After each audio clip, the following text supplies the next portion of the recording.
नमस्कार, वास्तु लिविंग में आप सभी दर्शकों का स्वागत। मैं हूं विकास नांगिया। दर्शकों, आज हम पल्लवी जी से एक और बहुत ही लाभदायक, बहुत ही ज्ञानवर्धक विषय पर बातचीत करने वाले हैं। खास तौर पर बिजनेस कम्युनिटी के लिए बहुत जरूरी है। आप भले ही किसी भी तरह के बिजनेस में क्यों ना हो, आज का जो हमारा विषय है, हम पल्लवी जी से बातचीत करेंगे बिजनेस लॉसेस एंड वास्तु दोष पर।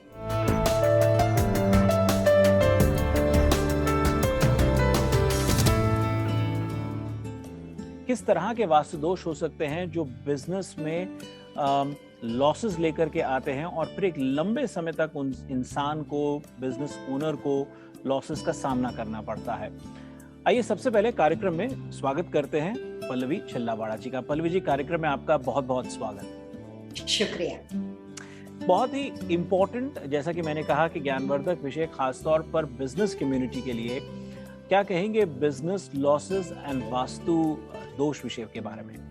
जी, बहुत अच्छा विषय है। काफी सारे लोग जो कि हमारी कम्युनिटी से बिलोंग करते हैं या फिर ये कह सकते हो कि जो बिजनेस के साथ जुड़े हुए हैं, उनको हमेशा हर तरह के छोटे मोटे प्रॉब्लम्स जो होते हैं उसका वो सामना करते हैं। अलग अलग चैलेंजेस जो उनकी लाइफ में बिजनेस के थ्रू आते हैं, वो सारी चीज का सामना वो कर सकते हैं अगर उनके बिजनेस में कोई लॉस या फाइनेंशियल नुकसान ना हो। तो बिजनेस लॉसेस में बहुत सारी वजह होती है। सबसे पहला प्रॉब्लम उनका ये होता है कि घर जो भी उनकी आमदनी होती है, इनकम होती है, उससे उनके अगर खर्चे ज्यादा बढ़ जाते हैं। तो काफी सारे लोग जो अपने बिजनेस जो होते हैं उससे रिलेटेड जो common question as vastu consultant मेरे साथ करते हैं, उसमें कॉमन बात होती है कि एक तो बिजनेस में खर्चे बहुत ज्यादा, अनएक्सपेक्टेड खर्चे लगातार होना। दूसरा होता है कि कितनी भी कोशिश कर ले, कितने भी पॉजिटिव प्रयास कर ले, पूरी हार्डवर्क, सारी मेहनत डाल दे, लेकिन बिजनेस में प्रॉफिट दूर दूर तक दिखाई नहीं देता है। और काफी सारे लोग ऐसे होते हैं जो सिर्फ ब्रेक इवन पे काम करते हैं, ना कि उनके पैसे बनते हैं, ना ही उनको नुकसान होता है। तो अनएक्सपेक्टेड खर्चे बिजनेस में होना, बिजनेस के अंदर सारी कोशिश के बावजूद भी, ऐसा नहीं कि आप मेहनत नहीं करें और आपको लॉस हो रहा है, लेकिन आप अपने सारे प्रयास करते हो, उसके बाद भी सफलता नहीं मिलती या बिजनेस के अंदर लॉसेस आपको दिखाई देते हैं। और तीसरे कुछ ऐसे लोग जो कंप्लीटली कितनी भी कोशिश के बाद से ब्रेक इवन मोड पे आते हैं। ये तमाम लोगों के लिए वास्तु कंसल्टेंट होने के नाते मैं छोटी छोटी वास्तु की बहुत ही पावरफुल, बहुत ही इंपॉर्टेंट टिप्स देने की कोशिश करूंगी। तो चलिए आपसे समझना चाहेंगे अब कि किस तरह के वास्तु दोष की ओर आप इशारा कर रही हैं। वास्तु के अंदर जब भी आप किसी भी बिजनेस में इन्वॉल्व होते हो, नेचर ऑफ बिजनेस आपका किसी भी तरह का हो, अभी बात हम कॉमन कर रहे हैं, बिजनेस लॉस के बारे में कर रहे हैं, तो कोई भी तरह के नेचर ऑफ बिजनेस के साथ आप जुड़े हो, किसी भी कंट्री में हो, कोई भी तरह का आपका पार्टनरशिप कॉम्बिनेशन हो या आप सोलो बिजनेस में हो, लेकिन सबसे पहले लॉस होने की शुरुआत कहीं ना कहीं से वहां से होती है जहां पे आपके अनएक्सपेक्टेड खर्चे बढ़ जाते हैं। या आप उसको वाइस वर्सा ये भी कह सकते हो कि जितना आप प्रॉफिट बनाते हो उसके मुकाबले अगर आपके खर्चे ज्यादा होते हैं, तो वहां से आपको धीरे धीरे रियलाइज होना शुरू होता है कि मेरे बिजनेस में लॉस हो रहा है। तो इसका मतलब होता है कि आपको अपने बिजनेस में जो अनएक्सपेक्टेड एक्सपेंस है, जिसको आप चाहते हो और जो खर्चे आपको करने पड़ेंगे वो तो करने ही पड़ेंगे, लेकिन जो भी पैसे आपके ड्रेन होते हैं, जो भी आपके लॉसेस ड्रेन होते हैं, इसके लिए हम छोटी छोटी कॉमन टिप्स के बारे में बात करते हैं। सबसे पहले, रिटेल बिजनेस हो या होलसेल बिजनेस हो, आपके बिजनेस के अंदर जो प्रीमाइसिस आपका है, वो लीज हो या आपका खुद का खरीदा हुआ हो, कहीं पे भी कोई भी तरह की वाटर बॉडी हो। और कई बार हमने देखे होते हैं कि हमारे जो फॉसेट होते हैं, जो हमारे टैप होते हैं बाथरूम में, वैनिटी में, इधर उधर जहाँ पे भी वाटर बॉडी होती है, कई बार उसमें छोटे छोटे लीकेज होते हैं। बहुत ही छोटी टिप से मैं शुरू करना चाहूंगी, क्योंकि छोटी छोटी बातें कई बार हम लाइफ में इग्नोर कर देते हैं। बहुत बड़ा बिजनेसमैन होता है, बहुत सारा फैला हुआ बिजनेस होता है, उसको कभी याद भी नहीं रहता है कि उसके वहां पे प्रॉपर्टी के अंदर, फॉसेट के अंदर कुछ हो रहा है, वहां पे लीकेज है कि नहीं है। तो पहले छोटी टिप से शुरुआत करते हैं, एकदम नॉर्मल टिप्स जो कोई भी अपनी फिक्स कर सकता है। अगर किसी भी बिजनेस में कहीं पे भी वाटर बॉडी हो, कोई भी फॉसेट हो, कोई भी तरह के वहां पे पानी के लीकेज हो, किसी भी तरह से बिल्डिंग के अंदर आपको, चाहे आउटसाइड यानी कि लैंडस्केपिंग में हो, अंदर हो बिल्डिंग के अंदर, तो वाटर लीकेज को बंद करना चाहिए। वो आप आसानी से फिक्स कर सकते हो, उसके लिए आपको और कोई ज्यादा बड़ी टिप्स की जरूरत नहीं है। वास्तु शास्त्र के अनुसार कोई भी तरह के वाटर लीकेज जो होते हैं, वो सूनर और लेटर हर जगह से बिजनेस के अंदर अनएक्सपेक्टेड खर्चे क्रिएट कर सकती है। तो ये तो बहुत ही सिंपल टिप्स है जो कोई भी आदमी अप्लाई कर सकता है।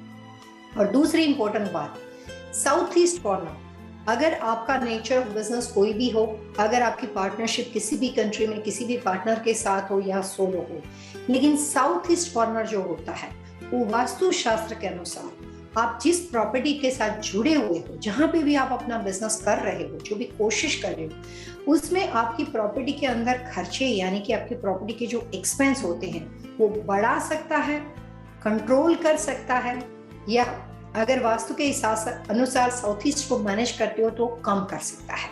तो अगर हमारे बिजनेस के अंदर लॉसेस होते हैं और अगर हमारे अनवांटेड जो एक्सपेंस होते हैं, जो हमारे अनएक्सपेक्टेड खर्चे होते हैं, अगर हम उसको कंट्रोल करते हैं तो भी काफी हद तक हमारा बचाव हो सकता है, बिजनेसमैन को लाभ हो सकता है।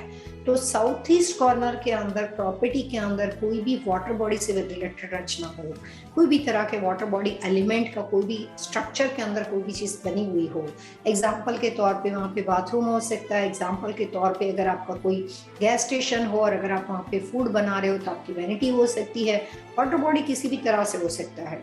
डेकोरेशन के अंदर आपने खुद वहाँ पे वाटरफॉल बनाया है। मेरे एक टेक्सास में अभी कुछ दिनों पहले मैंने प्रॉपर्टी विजिट की थी, वहाँ पे एक क्लाइंट थे जिनकी वहाँ पे होटल बनी हुई थी। लॉबी के अंदर एंट्रेंस करने के साथ जैसे आप लॉबी में एंटर करते हो, उन्होंने beautiful waterfall, artificial waterfall standing position में बना के रखा हुआ था। उन्होंने रियलाइज भी किया था कि ये वाटरफॉल को वहाँ पे रखने के बाद प्रॉपर्टी के अंदर बहुत ज्यादा खर्चे बढ़ चुके थे।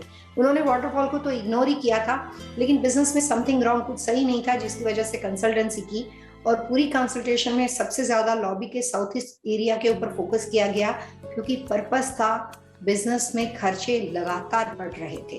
तो लॉसेस को कवर करने के लिए आपको अपने खर्चे कम करने पड़ेंगे और खर्चों के लिए जो भी आपकी ऐसे वास्तु दोष से रिलेटेड रचना गलती से बन चुकी है, अगर आप उसको समझ के वहां पे आप उसको फिक्स करने की कोशिश करते हो तो भी फायदा हो सकता है। इनबिल्ड वाटरफॉल हो, चलाना बंद कर दो, एक्वेरियम हो, कुई पॉन्ड आजकल लोग बहुत बनाते हैं, कुई पॉन्ड की रचना हो, कोई भी तरह की वाटर बॉडी साउथ ईस्ट में हो, अगर आप अपने बिजनेस में खर्चों से तंग आ चुके हो तो उस वाटर बॉडी को जिस वे से कर सको इग्नोर कर सकते हो और वहां से आप उसको रिमूव कर सकते हो। जी, तो इस सेगमेंट में आपने जो बढ़ते खर्चे हैं, अकस्मात खर्चे हो रहे हैं या बिजनेस हो तो रहा है लेकिन बचत नहीं हो रही, खासतौर पर आपने जिस तरह से वाटर फ्लो के बारे में आपने कहा, दोनों एस्पेक्ट, रिटेल हो, वाटर लीकेज की भी आपने बात करी, रिटेल बिजनेस हो, होलसेल बिजनेस हो, उसके ऊपर आपने ज़्यादा ध्यान देने का गाइड किया हमें। एक छोटा सा ब्रेक लेते हैं। ब्रेक के उस पार पल्लवी जी, और क्या क्या वास्तुदोष हो सकते हैं जिनसे निरंतर बिजनेस में लॉसेस होते हैं, उनको और बेहतर तरीके से समझने का प्रयास करेंगे। अलग अलग तरह के नेचर ऑफ बिजनेसेस होते हैं, उनको थोड़ा समझने का प्रयास करेंगे। बहुत जल्द हाजिर होंगे।